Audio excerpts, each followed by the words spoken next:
Hello students, welcome back to our channel Manavan Asiriyar. இதோட நம்ம என்ன அப்டேட் பார்க்க போகிறோம் அப்படின்னு பார்த்தீங்கன்னா 8th standard social science common quarterly examination September 2024க்கான கவர்மெண்ட்டோட ஒரு அஃபிஷியல் ஒரிஜினல் கொஸ்டின் பேப்பர் தான் பார்க்க போகிறோம். ஸோ இந்த மாடலை பேஸ் பண்ணி தான் உங்களுக்கு பார்த்தீங்கன்னா காமன் குவார்ட்டர்லி எக்ஸாமினேஷன் நடக்கும். காலாண்டு பொதுத் தேர்வு September 2024 8th standard social science total mark பார்த்தோன்னா 100 மார்க் கொடுத்துருக்காங்க. ஸோ கண்டிப்பாக இந்த கொஸ்டின் பேப்பரில் கூடிய கொஸ்டின்ஸ் எதுவும் ஸ்கிப் பண்ணாதீங்க. ஸோ 8th ஸ்டாண்டர்ட் ஸ்டூடெண்ட்ஸ் உங்களுக்கான common quarterly examination September 2024 social science Tamil மீடியத்துக்கான கொஸ்டின் பேப்பர். ஸோ சரியான விடையை தேர்ந்தெடுத்து எழுதுக 15 1 மார்க் பார்த்தோன்னா கொடுத்துருக்காங்க. ஸோ அதுக்கு கீழே பார்த்தீங்கன்னா நமக்கு கோடிட்ட இடங்களை நிரப்புக ஒரு 5 இருக்குது, பொறுத்துக பார்த்தோன்னா ஒரு 5 இருக்குது, சரியாக தவறாக கொடுத்துருக்காங்க. அதே மாதிரி பார்த்தோன்னா 2 மார்க் கொஸ்டின் எல்லாம் கொடுத்துருக்காங்க.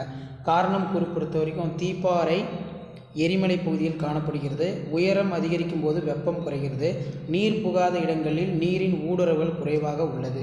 அதே மாதிரி உருமாறிய பாறைகள் மற்றும் படிவு பாறைகள், கால்நிலை மற்றும் வானநிலை, அதே மாதிரி கோள் காற்று மற்றும் பருவ காற்று, மண்வள பாதுகாப்பு மற்றும் மண் அரிப்பு.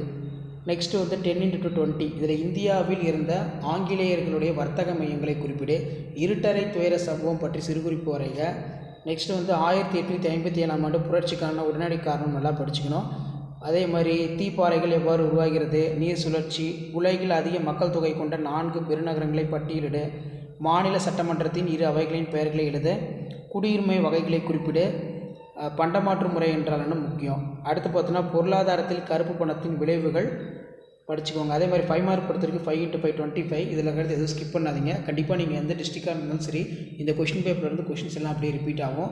நவீன இந்தியாவின் வரலாற்று ஆதாரங்கள் பற்றி குறிப்பிடுக, நிலையான நிலவரி திட்டத்தின் நிறைகள் குறைகள் விவாதிக்க, 1857ஆம் ஆண்டு புரட்சியின் தோல்விக்கான காரணம், மண்ணடுக்கு பற்றி குறிப்பு விவரிக்கவும், நகரமயமாக்கலால் ஏற்படும் சவால்களை ஆராய்க, மழைப்பொழிவின் பல வகைகளை வரி, முதலமைச்சர் அதிகாரங்கள் மற்றும் பணிகளை வரி, பண்டமாற்று முறையின் தீமை மற்றும் நன்மைகள், ஒருவருக்கு எதன் அடிப்படையில் இந்திய குடியுரிமை ரத்து செய்யப்படுகிறது. மேப் கொடுத்துருக்காங்க, பார்த்துக்கோங்க. ஸோ இதான் 8th standard social science common quarterly examination September 2024க்கான கவர்மெண்ட்டோட official original question paper. Share பண்ணுங்கள், சப்ஸ்கிரைப் பண்ணுங்கள். தேங்க்யூ.